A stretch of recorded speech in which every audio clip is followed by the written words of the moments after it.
민수기 17장 1절로 8절 말씀으로 마른 지팡이의 생명을 이란 제목으로 하나님의 말씀을 선포하도록 하겠습니다. 우리 제목을 큰 목소리로 한번 읽어볼까요? 시작. 마른 지팡이의 생명을. 이스라엘 백성들이 이제 애굽을 떠나서 가나안 땅을 향해서 나갑니다. 하나님께서는 이스라엘 백성들에게 가나안 땅을 얘기하시고 반드시 그 땅 가운데 이르게 하시겠다라고 이렇게 말씀을 하시죠. 그런데 이 말씀 가운데 우리가 조금 의구심이 드는 내용이 있습니다. 무슨 말씀이냐면 왜 하나님께서는 이스라엘 백성들에게 가나안 땅을 주시겠다고 하셨는가?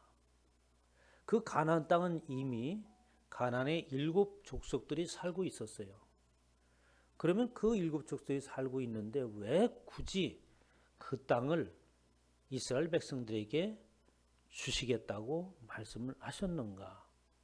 그 가나안 땅에 살고 있는 7 부족도 역시 그 땅에서 살 수 있는 권리는 없겠는가라고 하는 생각을 우리가 갖게 하는 것이죠. 그러나 그 해답은 창세기 1장 1절에 나와 있습니다. 하나님께서 태초에 천지를 창조하시니라 라고 이렇게 말씀을 하시죠. 그러므로 인해서 이 땅에 있는 모든 땅은 사실은 하나님의 것입니다. 그리고 우리는 그 땅을 어떻게 잠시 우리가 빌려서 살고 있는 것 뿐이에요. 그래서 이 땅은 내 땅이다 라고 하는 얘기는 우리에게 합당하지 않는 말일 수가 있습니다. 하나님의 것이기에 하나님께서 임으로 줄 수 있는 것이죠. 그러나 하나님께서 지으신 그 땅이지만 그렇게 사람들로 하여금 아무런 권리도 없이 하나님께서 나가라 하면 나가고 살라고 하면 살고 이 땅을 내가 가지라 하면 갖고 그러는 것이냐? 또 그런 것도 아닙니다. 하나님께서는 우리 인간들에게 이 땅을 어떻게 정복하고 다스리라고 말씀하시면서 그 소유할 것을 말씀을 하셨어요. 그러나 하나님께서 이스라엘 백성들을 가나안 땅으로 이주시키고 그 가나안 땅에 있는 모든 사람들을 멸하라라고 이렇게 말씀하시는 것은 가나안 땅에 있는 사람들이 하나님께서 본래에 지으신 모습대로 살고 있는 사람이 아니었기 때문에 그렇습니다. 그래서 그 가나안 땅에 있는 7 부족들이 하나님 앞에 돌아오고 하나님께서 말씀하신 사람다운 삶을 살게 하시기 위해서 오랫동안 기다리셨죠. 얼마나 많은 시간 동안 기다렸냐면 430년이라고 하는 긴 시간 동안에 기다리셨고 또 그 430년 동안은 이스라엘 백성들이 하나님의 백성으로 또 믿음의 용사로 길러지는 시간이었습니다. 그러므로 해서 하나님께서 이스라엘 백성들을 향하여서 가나안 땅에 가라, 가나안 땅을 주시겠다고 하신 그 말씀은 정당성이 있는 것이죠. 이렇게 하나님께서 이스라엘 백성들을 하나님께서 언약하신 가나안 땅을 향해서 나가고 그 과정 가운데 모세와 아론이라고 하는 종을 세우십니다. 그리고 모세를 통하여서 하나님의 말씀이 되어지고 또 이스라엘 백성들을 이끌어갈 수 있도록 인도하셨죠. 그런데 지난 시간에 보면은 모세와 아론이 이스라엘 백성들을 이끌어가는 그 지도력, 리더십에 대한 심각한 도전이 있었어요. 그래서 모세와 아론의 가까이 있던 사람들이 왜 당신들만 하나님의 말씀을 듣고 당신들만 하나님의 말씀을 전할 수 있는 권한이 있겠느냐? 우리도 역시 하나님의 말씀을 듣고 우리도 역시 그렇게 하나님께서 부름받은 자가 아니냐라고 하면서 모세와 아론의 리더십에 도전을 하지요. 그러나 그것은 큰 실수였습니다. 왜냐하면 모세와 아론은 하나님의 권으로 세우신 자이기 때문에 그 모세와 아론에게 도전하고 반역하는 것은 하나님 앞에 도전하고 있는 것과 마찬가지인 것이죠. 그러므로 인하여서 하나님께서 이스라엘 백성들을 징벌을 합니다. 그때에 모세가 하나님 앞에 바로 엎드리지 않습니까? 이스라엘 백성들 지금까지 이렇게 인도해 오셨는데 여기서 멸하시면 어떻게 합니까? 하는 내용의 기도를 하나님 앞에 드렸습니다. 그러면서 이제 아론을 시켜서 향로를 가지고 회중에 가서 속히 속죄하라고 모세가 명을 하지요. 그래서 아론이 이스라엘 회중 앞에 향로를 들고 가서 이스라엘 백성들을 어떻게 합니까? 속죄를 하지만 이미 이스라엘 백성들에게는 연병이 돌기 시작을 했고 아론이 죽은 자와 산자 가운데 서 있을 때에 고라의 일족이 죽은 자 외에 연병으로 죽은 사람이 14,700명이었더라 라고 이렇게 증언하고 있습니다. 그러니까 엄청난 많은 숫자가 연병과 그리고 또 지진을 통하여서 고라 자손들이 죽음을 맞이했습니다. 바로 이렇게 아론과 모세가 이스라엘 회중들 곧 산자와 죽은 자 가운데 선 것은 예수 그리스도께서 산자와 죽은 자 가운데 서셔서 충보하시는 것을 예언하고 있는 것이고 예수 그리스도께서 그렇게 하셨던 것처럼 우리가 믿음으로 사는 것은 바로 죽은 자와 산자의 중간에 서서 복음이라고 하는 것을 전함으로 인하여서 생명을 저들에게 전하기 위한 의미로 저와 내게 부름을 받았다고 말씀을 드렸습니다. 이렇게 모세와 아론에게 아주 이스라엘 백성들이 심각한 도전을 한 것은 쉽게 끝날 일이 아니었어요. 그 문제가 오늘 17장으로 넘어오죠. 하나님께서는 이대로 두어서는 안 되겠다고 하는 생각을 가지시고 모세와 아론을 하나님께서 명하여 세우신 것임을 분명하게 이스라엘 백성들로 하여금 알게 하시기 위하여서 한 가지 일을 말씀을 하십니다. 그것은 뭐냐면 모든 이스라엘 지파마다 지팡이를 가지고 오게 하죠. 그 지팡이는 이스라엘 지파의 대표자들이 들고 있는 지팡이입니다. 리더의 상징이고 또 권위의 상징이 되는 지팡이인 거죠. 그래서 그 지팡이에 각 지파의 이름을 쓰게 하고 역시 아론의 지팡이에게도 아론의 이름을 쓰게 하여서 그 지팡이를 전부 어디에? 언약궤 앞에 두게 하신 거예요. 그러자 그 언약궤 앞에 두고 그 이튿날이 되어서 그 언약궤 앞에 가보니까 아론의 지팡이에서 우미 돋고 또 순이 나고 꽃이 피고 열매가 살구 열매가 맺혔다라고 이렇게 증언을 하고 다른 모든 지팡이는 어떻게 열매가 맺지 않았죠. 열매가 맺지 않은 이유가 어디 있겠습니까? 지팡이라고 하는 것이 뭐 살아있는 지팡이가 아니잖아요. 메마른 지팡이 그것이죠. 그래서 지팡이 중에 가장 좋은 지팡이가 무슨 지팡이인지 아세요? 네? 지팡이 중에 가장 좋은 지팡이. 나이 드신 분들이 지팡이 들고 다니는데 그 뒤에 보면은 그 풀이 있더라고. 풀이 있는데 그 풀이 얼마나 자라는지 나중에는 굉장히 굵게 크더라고요. 네? 명화제 맞아요. 이 생각이 안 나서 지금 물어보는 거야. 그 지팡이가 클 때는 굉장히 어린데 그게 크면은 막 그냥 팔뚝맞기 굵게 커가지고 그게 또 마르면 굉장히 가벼워요. 그래서 아주 지팡이 중에 최고 제일 지팡이 좋은 지팡이라고 이렇게 얘기하는데 이렇게 지팡이라고 하는 것은 뭡니까? 아주 메마른 나뭇가지에 불과한 거잖아요. 근데 그곳에 싹이 날 리가 없습니다. 근데 성경의 증언에 보면 그런데 그 가보니까 우미 돋고 그리고 순이 나고 그리고 꽃이 피고 열매를 맺었다라고 이렇게 이제 증언을 하는 겁니다. 그러면 그 밤사이에 운이 돋고 또 순이 나고 또 꽃이 피고 열매가 맺는 것을 보았겠어요? 그런데 그곳에 가서 그곳에 본 증언이 뭐냐면 사람이 그곳에 갔을 때에 어떡합니까?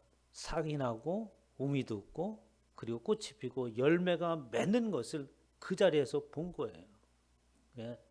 하나님만이 할 수 있는 일을 목격하게 하심으로 인하여서 이스라엘 백성들이 아론을 하나님께서 제사장으로 세우셨다. 이제 그 부분에서 더 이상 왈가왈부해서는 안 되겠다라고 하는 확실하게 이스라엘 백성들에게 가르치기 위함인 것이죠. 그러나 이러한 내용 외에도 우리가 주의해서 귀를 기울여야 될 내용이 있습니다. 그것은 뭐냐면 이 메마른 막대기에 메마른 가지가 살아났다고 하는 것이죠. 싹이 났고 우미 돋고 꽃이 폈다고 하는 것은, 열매가 맺었다고 하는 것은 메말라서 죽은 그것이 생명이 그 안에 들어감으로 인하여서 열매를 맺기까지 살아있는 나무가 되었다고 하는 겁니다. 또 한 가지는 그 나뭇가지는 어디에 두었느냐라고 하는 거예요. 오늘 본 말씀에 보면은 그 지팡이를 어디에 갖다 두라고 그랬어요? 언약궤 앞에 갖다 주는데, 그것이 어떤 것이냐고 뭐라고 설명하냐면 너와 만남의 곳인 그 증거궤 앞에 두라라고 이렇게 얘기하는 거예요. 그냥 증거궤 앞에 갖다 두라고 하는 것이 아니라 너희와 만나는 곳이라고 말하면서 하나님과 만남이 있는 그곳 앞에 갖다 두라고 말씀하시고, 그곳에 갖다 두었을 때에 그 막대기에 생명이 불어넣어지고 결실이 맺었다는 말씀인 거죠. 오늘 그 말씀에 보면은 바로 만남이라고 하는 것입니다. 우리가 세상을 살아가면서 누구를 만나는가라고 하는 것은 굉장히 중요하죠. 그런데 그 만남이 어떻게 내가 만나고 싶은 대로 만나지는 게 아니잖아요. 그것은 누구를 만날지 예측할 수가 없는 상황이고, 또 내가 원하지 않는 만남도 우리 인생 가운데 있는 것을 볼 수 있습니다. 창세기 24장에 보면 이 모세가 자기 아들 이삭을 위해서 신부를 만나러 갔죠. 신부를 구하러 갑니다. 그때 신부를 구하러 갈 때에 모세의 종이 하나님 앞에 기도하는 내용이 있어요. 그 모세가 누군가 했더니, 모세가 자녀가 없을 때에 후계자로 지명할 정도로 아주 충성스러운 엘리에셀이라고 하는 사람일 것이다 라고 모든 학자들은 이야기합니다. 그래서 그 엘리에셀이 하나님 앞에 기도해요. 우리 주인께서 아브라함이 우리의 아브라함의 자녀인 이삭을 위해서 며느리감을 만나러 가는데 순적하게 만날 수 있게 하옵소서라고 이렇게 기도를 합니다. 그가 이르되 우리 주인 아브라함의 하나님 여호와여, 원하건대 오늘 나에게 순조롭게 만나게 하사 내 주인 아브라함에게 은혜를 베푸시옵소서라고 하면서 그 순조롭게 모든 일들이 진행되어지고 또 그렇게 순조롭게 만남을 가질 수 있도록 해달라고 기도를 합니다. 이 엘리에셀뿐만 아니라 사실은 저와 여러분 모든 삶이 그렇죠. 모든 일에 있어서 순조롭게 일들이 진행되어지고 순조롭게 사람을 만난다고 하는 것은 내가 이루고자 하는 어떤 목적을 위해서 좋은 사람을 만날 수 있게 되기를 소망하는 것이 모든 사람의 바람입니다. 그러나 이렇게 모든 인생들이 순조로운 만남 속에 살아간다고 한다면 얼마나 좋겠어요. 그러나 우리가 세상을 살아갈 때 모든 면에서 그렇게 순조로운 만남만 있는 것이 아니고, 어떤 때는 정말 만나기 싫은 한 사람도 만나는 경우가 많이 있습니다. 바로 야곱과 같은 경우입니다. 야곱이 이제 외삼촌을 피해서 도망하잖아요. 외삼촌이 해서 살아가는 동안에 얼마나 많은 속임을 당했습니까? 이제 외삼촌의 그늘에서 나와서 고향으로 돌아가라고 하는 하나님의 음성을 들어요. 그런데 고향으로 돌아가는데 돌아갈 때에 한 가지 큰 장애물이 있습니다. 이것을 넘어야 되는데 피할 수 없는 장애가 하나 있는 거예요. 그 장애는 뭡니까? 야곱이 죄를 지은 것이죠. 바로 형을 속이고 아버지를 속이고, 그리고 어떻게 하란 외삼촌 댁으로 도망갔던 그 일입니다. 그러니까 에서의 형을 넘어야 되는데, 이 에서의 형을 넘기 위해서는 그를 만나야 되는데 이 만남을 피할 수가 없는데 어떻게 이 에서를 만날 것인가 라고 하는 고민이 야곱에게 있지요. 창세기 32장 6절에 보면 사자들이 야곱에게 돌아와 이르되 우리가 주인의 형 에서에게 이른즉, 야곱의 종들이 앞길을 먼저 가서 상황을 파악을 합니다. 그런데 멀리 에서, 그러니까 우리의 종 야곱의 형이 있는 것을 본 거죠. 그 형 에서에게 이른즉 그가 400명을 거리고 주인을 만나라고 오더이다라고 보고를 합니다. 그럼 에서가 왜 그 용사 400명을 이끌고 오겠어요? 아마도 아직까지도 야곱에 대한 이 감정이 식지 않았던 것 같아요. 처음에 야곱에게 얘기했을 야곱을 향해서 너 만나기만 하면 너 우리 아버지가 살아계시니까 그냥 두지 아버지가 죽는 날은 넌 죽는다 라고 이렇게 에서가 다짐을 한 것이죠. 아마도 야곱을 기다리고 있는 상황이 아니었나 이렇게 생각이 되어집니다. 이렇게 야곱을 만나서는 안 될 그 야곱을 만나야 되는 거예요. 우리 인생은 그렇습니다. 우리가 만나서는 안 되고 부대쳐서는 안 되는 그 상황들을 우리가 싫다고 해서 그것을 만나지 않고 그런 상황들이 우리 앞에 놓여지지 않는 게 아니라 그런 상황들이 우리 앞에 계속해서 다가오고 그런 만남들이 우리의 삶 가운데 있는 거죠. 바로 우리의 연약함입니다. 그러나 예수 그리스도를 만나고 나서 우리의 만남은 새롭게 변했습니다. 저와 여러분의 삶 가운데 만나지 말아야 될 사람을 만나지 않게 된 것이 아니라 그 만남과 우리 앞에 나타나서는 안 된 상황이 우리 앞에 나타나지 않는 것이 아니라 그 상황들이 우리 앞에 나타나지만 이제부터는 상황이 변하게 된 거죠. 욥기서 5장 12절부터 보면 욥의 고백이 이렇습니다. 하나님은 교활한 자의 교계를 꺾으사 그의 손이 성공하지 못하게 하시며 지혜로운 자가 자기의 계략에 빠지게 하시며 간교한 자의 계략을 무너뜨리심으로 인하여서 그들은 낮에도 두려움을 만나고 대낮에도 더듬기를 방과 같이 하지만 저와 여러분들은 예수 그리스도를 만남으로 인하여서 이제 하나님께서 그들의 계략을 깨뜨리시고 하나님께서 그들의 계획을 꺾으심으로 인하여서 이제 그렇게 만나지 않아야 될 그 사람을 만나도 능히 그것을 넘어갈 수 있다는 말씀이죠. 하나님께서 에서와 야곱의 만남이 어떻게 변화시켰습니까? 역전을 시키고 오히려 서로를 부둥켜 안고 울게 하는 하나님의 놀라운 은혜의 역사가 있었습니다. 이런 축복이 저와 여러분 가운데 있기를 주님으로 축원합니다. 이렇게 하나님께서는 우리를 만나기를 원하시고 그 만남은 우리의 삶 가운데도 그렇게 아름다운 만남이 있기를 원합니다. 하나님께서 성경에 우리 말씀을 주신 것은 이 말씀의 내용을 한마디로 정의를 해보라 라고 한다면 하나님께서 저와 여러분을 만나기를 원한다 하는 내용으로 한마디로 요약할 수도 있습니다. 그러니까 하나님은 저와 여러분을 만나기를 간절히 소망을 하죠. 에레미야서 31장 21절에 보면 처녀 이스라엘아, 이스라엘을 향해서 말하 처녀 이스라엘아 라고 이렇게 말할 때에 처녀 이스라엘이라고 이렇게 명하는 것은 뭐 이스라엘이 순결해서 그런 게 아닙니다.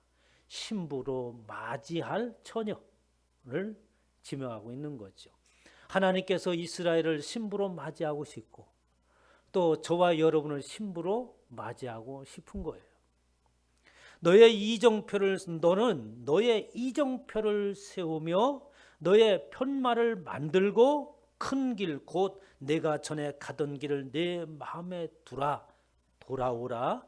내 성읍으로 돌아오라. 라고 이렇게 에레미야 선지자를 통해서 말해요. 그러면 처녀 이스라엘에게 무슨 말을 합니까? 너의 이정표가 지금 어디를 가리키고 있느냐 하는 거예요. 우리가 운전을 하게 되면 무엇을 보고 운전합니까? 에? 젊은 사람들은 뭘 보고 뭐라고 얘기했어요? 내비게이션을 보고 이해하죠. 그렇지만 내비게이션에 있기 전에는 뭘 보고 운전합니까? 이정표를 보고 운전하는 거예요. 그래서 그것이 가르치는 방향을 따라서 가는 겁니다. 그런데 이스라엘 백성들이 어떻게 그 방향이 틀렸다고 하는 것이죠. 이정표를 잘못 세우고 나가고 있다고 하는 것입니다. 저와 여러분의 인생의 이정표는 하나님을 향하여 세우기를 주님으로 축복합니다. 이제 너의 이정표를 새롭게 하라. 그리고 너의 편말을 만들어라. 어디가 우리의 목표인가? 라고 하는 거예요. 여러분의 목표가 어디예요? 응? 여러분이 이루고자 하는 목적이 무엇입니까? 뭐 여러 가지로 대답을 할 수 있겠지만 그러나 근본적인 또 우리의 모든 인생의 최종적인 목적은 무엇이냐? 하나님 앞에 가는 것인 줄 믿으시기 바랍니다. 그곳에 표대를 세우고 그곳에 편말을 세우고 하나님을 향하여 돌아오라, 돌아오라 라고 하나님은 외치고 있는 거죠. 이렇게 하나님 앞에 돌아가고 있는 것은 우리가 늘 이 땅에서 그러면 그곳을 향해서 가는데 하나님 앞에 하나님의 이정표를 바라보고 하나님을 표대로 삼고 그곳에 간다라고 하는 증거가 어디에 있습니까? 어떻게 보여줄 수 있어요? 요한복음 15장 4절에 말씀을 하십니다. 내 안에 거라 나도 너희 안에 거하리라. 가지가 포도나무에 붙어 있지 아니하면 절로 과실을 맺을 수 없음 같이 너희도 내 안에 있지 아니하면 그러하리라. 우리가 이 땅에서 과거에 잘못된 이정표를 향해서 나갔던 저와 여러분의 삶이 이제 하나님을 향한 이정표를 새로 세우고 우리의 표대를 하나님을 향하여서 표대를 세우고 나가는 그 증거는 저와 여러분의 삶이 예수 그리스도 안에 거하는 삶인 줄 믿으시기 바랍니다. 예수 그리스도 안에 거하는, 주님이 내 안에, 내가 그분 안에, 그분과 함께 동행하는 삶의 흔적들이 바로 하나님을 향해서 나아가는 것이고, 그런 것들은 바로 포도나무에 가지가 견고하게 붙어 있는 것처럼 풍성한 결실을 맺는다라고 말씀하고 있어요. 그렇게 하나님을 향해서 만남을 향해서 가는 그 가운데에 우리는 어떠한 일들이 있어야 될까요? 에레미야서 29장 13절에 보면 너희가 온 마음으로 나를 구하면 나를 찾을 것이요 나를 만나리라. 하나님을 만남에 있어서 저와 여러분들이 소망을 가져야 하나님을 만날 수 있다는 말이에요. 그냥 하나님을 막연하게 만나는 것이 아닙니다. 이곳에 와서 하나님의 말씀을 듣는 것은 우리에게 하나님을 만나기 위한 소망을 다시 불러일으키는 거예요. 내가 과거에 다른 이정표를 보고 갔지만 이제 하나님의 표대를 향해서 내가 가기 위해서는 나에게 새로운 소망을 불러일으켰구나. 잠잠했던 내 속에 어떻게 하나님을 향한 소망을 불러일으키기 위해서 하나님의 말씀을 듣는 거예요. 다시 한번 일어서고 다시 한번 주저앉았던 내가 주의 말씀에 힘을 얻고 하나님을 향하여서 나아가는 것이죠. 그렇게 하나님을 향해서 나아가는 그 만남을 위해서 예수님께서 뭐라고 말씀하십니까? 구하라 그리하면 너에게 주실 것이요 찾으라 그리하면 찾아낼 것이요 문을 두드리라 그리하면 열릴 것이라 라고 하는 것은 그것은 뭐예요? 이 땅에서 사람들이 살아가면서 이 말을 이렇게 해석을 하는 거예요. 구하라.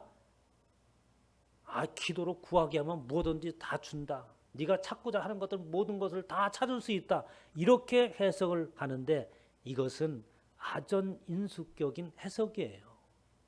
무엇을 찾고 또 무엇을 구하고 어느 문을 두드리냐 하는 말씀입니다.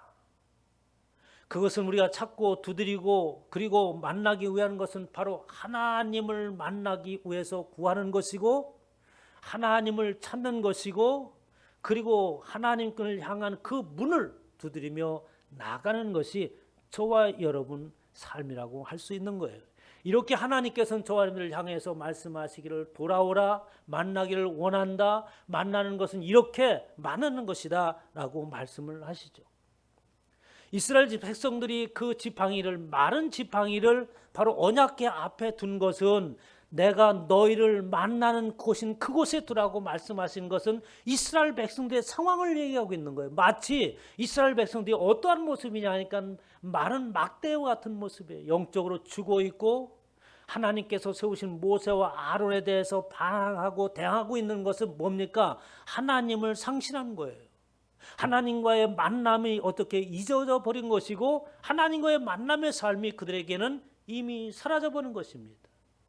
이제 다시 나와의 만남의 삶으로 회복하라라는 말이에요. 너 저렇게 마른 뼈와 같고 마른 막대기인 그것을 너와의 만남이 있는 그곳에 언약궤 앞에 두라. 그러므로 인하여서 새로운 만남 가운데 새롭게 변화되라고 이스라엘 백성들에게 말씀하고 있는 것이죠. 이튿날 모세가 증거의 장막 앞에 들어가 본즉 레위 집을 위하여 낸 아론의 지팡이에 우미 돋고 순이 나고 꽃이 피어 살구 열매가 맺었더라. 하나님과 만남이 있을 때에 메마른 막대에 생기가 들어온 줄 믿으시기 바랍니다. 에레미야서 1장 11절에 보면 여호와의 말씀이 또 내게 임하니라 이르시되 에레미야야 내가 무엇을 보느냐라고 하면서 에레미야 선지자에게 하나님께서 말씀을 하세요. 그러자 에레미야 선지자가 무엇을 보냐면 살구나무가지를 봅니다. 오늘 본 말씀에 보면은 아론의 지팡이는 바로 무슨 열매를 맺었다고요? 살구 열매를 맺었다고 하니까 그 나무의 지팡이는 어떻게? 살구나무겠죠. 그러면 호곡은 많은 나무들 가운데 살구나무겠습니까? 살구나무가 특별하고 또 열매를 잘 맺고 그리고 뭐 보기에 좋아서 살구나무를 가지고 지팡이를 만들었을까요? 살구나무라고 하는 그 이름의 뜻이 있어요. 살구나무라고 하는 어떤 소리를 가지고 있냐? 내가 지킨다, 깨어서 지켜본다, 그리고 내가 주인이다라고 하는 의미를 가지고 있는 것이 바로 살구나무라고 하는 것입니다. 그러니까 이 살구나무를 본다라고 하는 것은 지금 네가 무엇을 보고 있느냐? 이스라엘 백성들이 어떻게 포로 가운데 있고 절망 가운데 있었어요. 네가 무엇을 보고 있느냐라고 하니까 에레미야 선지자가 이스라엘 백성들이 지금 디아스포라가 되어서 전 세계에 흩어져서 바벨론의 포로가 되어서 노예같이 사는 그 모습을 봅니다 라고 이렇게 말하지 아니하고 그가 환상을 무엇을 보고 있느냐 하면 그 앞에 놓는 현실을 본 게 아니라 살구나무 가지를 보는 거예요. 그럼 무엇을 본다는 얘기입니까? 이렇게 이스라엘 백성들이 포로 잡혀 있어서 절망과 좌절 가운데 과연 우리의 하나님은 어디에 계신가? 우리를 떠나 계신 건 아닌가? 과연 그 하나님이 깨어 계시고 나를 지키는 분이신가? 라고 하는 의구심 가운데에 살고 있을 때에 에레미야 선지자의 환상을 통하여서 이스라엘 백성들에게서 살구나무가지를 보는 겁니다.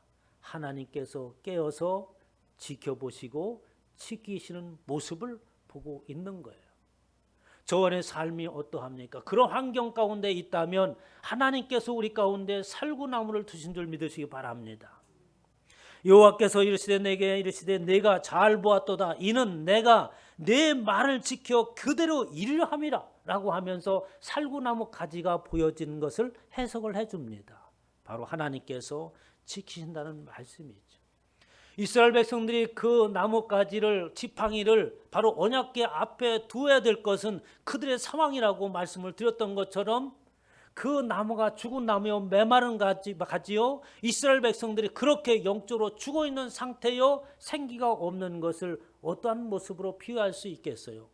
에스겔의 마른 뼈 같은 모습 아니겠습니까? 에스겔 선지자에게 하나님께서 말씀하십니다. 지가 지금 무엇을 보고 있느냐라고 말을 해요. 에스겔 결쪽에 수많은 마른 뼈를 봅니다. 사람의 무덤이요 얼마나 많은 사람들의 뼈가 그곳에 있는지 뼈를 보고 있습니다 라고 말하자 에스겔에게 하나님께서 명하라고 말씀을 하세요. 내게 이르되 너는 이 모든 뼈에게 대언하여 이르기를 마른 뼈들아 여호와의 말씀을 들을지어다. 여호와께서 이 뼈들에게 이같이 말씀하시기를 내가 생기를 너에게 들어가기라 하리니 너희가 살아나리라 라고 하면서 에스겔 선지자에게 말씀을 전하게 합니다. 그 에스겔 선지자에게 뭐라고 말씀을 전하게 하시라고 하는 거예요. 언약의 말씀이요 생명의 말씀이요 언약의 앞이라고 하는 것은 하나님의 언약의 말씀 앞이에요. 그러니까 그 하나님의 말씀을 통해서 어떻게 마른 뼈에 생기가 돋아나게 하신 거예요. 그러면 그 언약궤 앞이라고 하는 것은 어디라고 또 말할 수 있겠습니까? 오늘 저와 여러분이 앉아있는 이곳이 언약궤 앞이라는 말씀이에요. 이곳에서 하나님의 말씀이 하나님의 언약이 선포되지 않습니까? 이곳에 마른 뼈 같은 인생의 갈 바를 알지 못한 저와 여러분들 이곳에 왔을 때 어떻게 하나님의 생기가 저와 여러분 가운데 말씀으로 임한다는 말씀이에요. 이런 축복이 있으시기를 주님으로 축원합니다. 이렇게 하나님의 마른 뼈와 같은 인생들이 하나님의 말씀으로 생기를 돋아나자 이제 그 지팡이는 평범한 지팡이가 아닙니다. 이제 그 지팡이는 하나님의 지팡이라고 불려지는 거예요. 저와 여러분들이 들고 서 있는 것은 무엇을 지금 들고 있어요? 지금 아무것도 없는데요. 하나님의 말씀을 붙잡고 있는 거 아니겠습니까? 이렇게 하나님의 말씀이요 곧 그것이 상징적으로 어떻게 지팡이가 되는 것입니다. 이 지팡이는 이제 평범한 지팡이가 아니라 하나님의 능력의 지팡이가 되지요. 출애굽기 4장 20절에 보니까 모세가 하나님의 부름을 받습니다. 하나님의 부름을 받는데 그 부름 받은 내용이 모세가 감당할 수 없는 거예요. 어떠한 내용이냐면 지금 너는 어떻게 애굽으로 돌아가라. 광야 40년 동안 살았던 그것도 애굽에서 나와서 광야에 있는 것은 목숨을 부지하기 위해서 바로를 피해서 지금 광야에 나와 있는데 하나님께서 그를 부르시고 다시 애굽으로 돌아가라고 말씀하시는 거예요. 그냥 돌아가라고 하는 것이 아니라 너는 이스라엘 백성들 그곳에서 이끌어내라라고 하는 엄청난 임무를 모세에게 부여하지 않습니까? 모세가 뭐라고 합니까? 두 번씩이나 하나님, 불가능한 말입니다. 저에게는 그런 일을 할 수 있는 능력이 없습니다. 보낼 만한 사람을 보내시옵소서 말하잖아요. 그때 하나님께서 이적과 표적을 통하여서 내가 너와 함께 하리라고 말씀을 하십니다. 이제 그 말씀을 들은 모세가 목동으로서 양을 치던 그 막대기를 의지하고 어디로 갑니까? 애굽으로 가잖아요. 그런 모습을 보고 성경에서 뭐라고 얘기합니까? 출애굽기 4장 20절에 모세가 그의 아내와 아들들을 나귀에 타고 애굽으로 돌아가는데 모세가 하나님의 지팡이를 손에 잡았더라라고 얘기합니다. 모세가 어느 날 하나님께서 내려주신 지팡이를 잡았나요? 신비한 지팡이를 잡았습니까? 여전히 그의 손에는 양을 치던 막대기에 불과한 지팡이를 잡은 거예요. 그러나 그 하나님의 말씀이 이감하고 그 하나님의 말씀을 의지하고 나가자 그 모습을 바라본 모세의 모습을 바라본 그 화자가 이야기하기를 모세가 드디어 여호와 하나님의 지팡이를 들었더라라고 말합니다. 모세가 여호수아에게 이르되 우리를 위하여 사람을 택하여 나가서 아말렉과 싸우라. 내일 내가 하나님의 지팡이를 손에 잡고 산꼭대기에 서리라 라고 말을 합니다. 아말렉과의 전쟁이 있었어요. 그 전쟁을 향해서 싸움을 나가는데 신비한 어떠한 계략을 이야기하는 것이 아니라 모세가 하는 이야기는 내 손에 여호와의 지팡이를 들고 설 테니까 너희는 나가서 싸우라고 하는 거예요. 그 지팡이는 이미 하나님의 임재의 상징이었습니다. 하나님의 능력의 상징이었죠. 저와 여러분 모두가 다 그러한 지팡이를 집으시기를 주님으로 축복합니다. 이제 그 모세에게 명하는 것처럼 이스라엘 백성들에게 명하는 것처럼 오늘날 저와 여러분들도 그렇게 동일하게 하나님께서는 명령을 하십니다. 여호와께서 이르시되 내 손에 있는 것이 무엇이냐라고 말씀을 하세요. 저와 여러분의 손에 무엇이 있습니까? 저와 여러분이 가지고 있는 것이 뭐예요? 뭘 가지고 있다고 얘기했습니까? 당신은 도대체 뭘 가지고 있습니까? 세상 사람들에게 묻겠죠. 뭘 가지고 있느냐는 것은 당신은 지금 무슨 어떠한 힘을 가지고 있습니까? 세상을 살아가는데 힘이 있어야겠죠. 세상 사는 것을 뭐라고 얘기합니까? 아주 치열하고 피 터지게 싸운다고. 이 기업하는 사람들 보면은 정말 불쌍합니다. 오다를 하나 따내려고 얼마나 머리를 써대고 할 수 있는 모든 것을 다 동원해서 그 일을 얻으려고 치열한 것을 느껴요. 아마 대통령 일보다 더 힘든 것 같아요. 그것을 얻기 위해서 뭐가 있어야 돼? 힘이 있어야 돼. 능력이 있어야 돼. 뭔가가 내 손에 쥐고 있는 것이 있어야 되지만 그런 힘들이 모든 사람들 가운데 있는 건 아니잖아요. 저와 여러분은 뭘 가지고 있습니까? 세상에서 한번 멋있게 살아볼 수 있는 뭐를 가지고 있나요? 아무것도 없어요. 하나님께서 우리에게 묻습니다. 오늘날 이곳에 앉아서 예수 그리스도를 믿고 하나님의 말씀을 의지하며 나간다고 하는 저와 여러분들에게 묻습니다. 당신의 손들에 지금 무엇이 달려 있습니까? 모세가 예비하죠.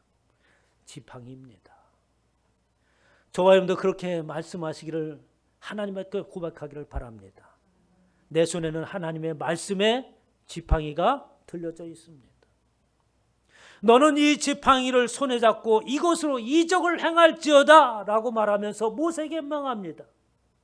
그래서 10가지 이적을 행하였구나, 이런 의미가 아니라 오늘날도 저와 여러분에게 말씀을 하십니다. 내 손에 있는 것이 무엇이냐? 지팡이입니다. 내 손에 있는 것이 무엇이냐? 요 하나님의 말씀이요, 그 말씀의 능력이 내 손에 지금 들려져 있습니다.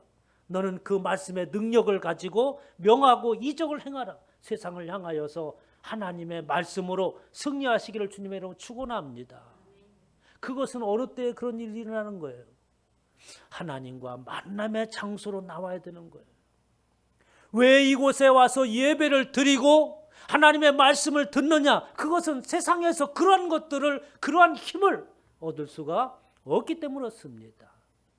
하나님과의 만남 속에서만 그 능력을, 힘을 가지는 지팡이를 얻을 수 있는 거죠.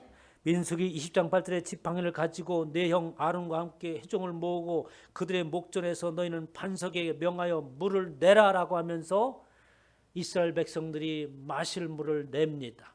오늘날 저와 여러분들에게 목마른 메마른 인생 가운데 살아가는 저와 여러분들에게 흡족히 마실 물을 낼 수 있는 능력의 지팡이가 저와 여러분께 주어진 것을 믿고 여전히 우리의 삶 가운데 하나님을 만나기 위한 그 지팡이를 두는 곳이 곳에 이르는 저와 여러분 되시기를 주님의 이름으로 축원합니다.